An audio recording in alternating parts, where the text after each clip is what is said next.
contributional impact of their policies, they will just stop doing the analysis and publishing it. So it was a object lesson, I think. They resist this, like a lot of the kind of analysis that we do in the Women's Budget Group, because they say, well, you can only do it on a household level. You know, men and women live together in households. It makes sense to look at men and women separately. And we also say it makes sense to look at both the households and the men and women separately. When you said have other OECD countries, is there any analysis of the race damage? Did you mean of their austerity policies, or did you mean of their labour market inequalities? I was thinking about the austerity policies. The austerity policies. Yes. I don't know whether anybody else has done for some other OECD country, like Spain, which has had a lot of austerity policies, anything similar to look at the impact by different ethnic groups. It's a good question. Maybe we should write to the OECD and find out whether they know. And the impact on children, yes, a couple of years ago I helped with a report for the Children's Commissioner for England.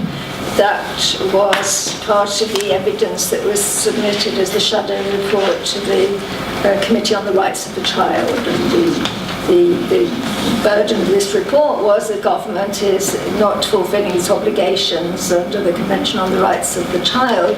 So we did, I helped sort of with a bit of the human rights framing, although I'm not a lawyer, and there were some lawyers involved in it. There were some people who did qualitative research with young people's groups in different cities.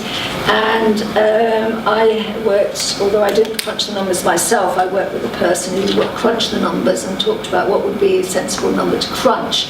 So we did, in that we looked at different kinds of families, with and without children, and the ones with children hit harder. Then family size, the bigger the family, the more you hit. Then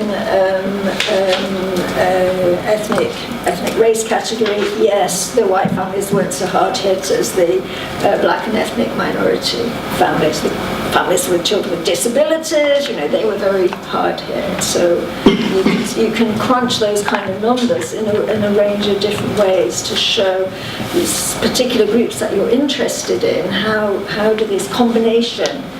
And it's the combination of policies, because it wouldn't be so bad if you're hit by one policy, but then some other policy comes in and offsets that. But the ones who are hit by one policy also hit by all those other policies. So this sort of well-known mantra about women are paying 80% of the cost of the austerity when we look at social security and tax changes, which comes out of House of Commons library research, is true, but what our research can show in more detail, but not all women are bearing the cost to the same extent. It is the black and ethnic minority poor women who are, in proportional terms, being hit hardest.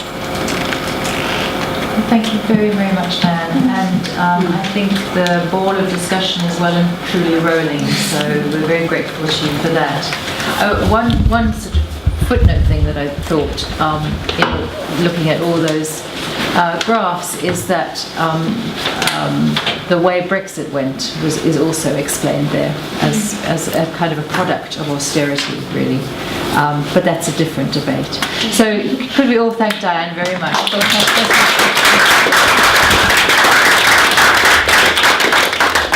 If we did that by regional, you could do it by area, you would certainly see the correlation with the Brexit vote.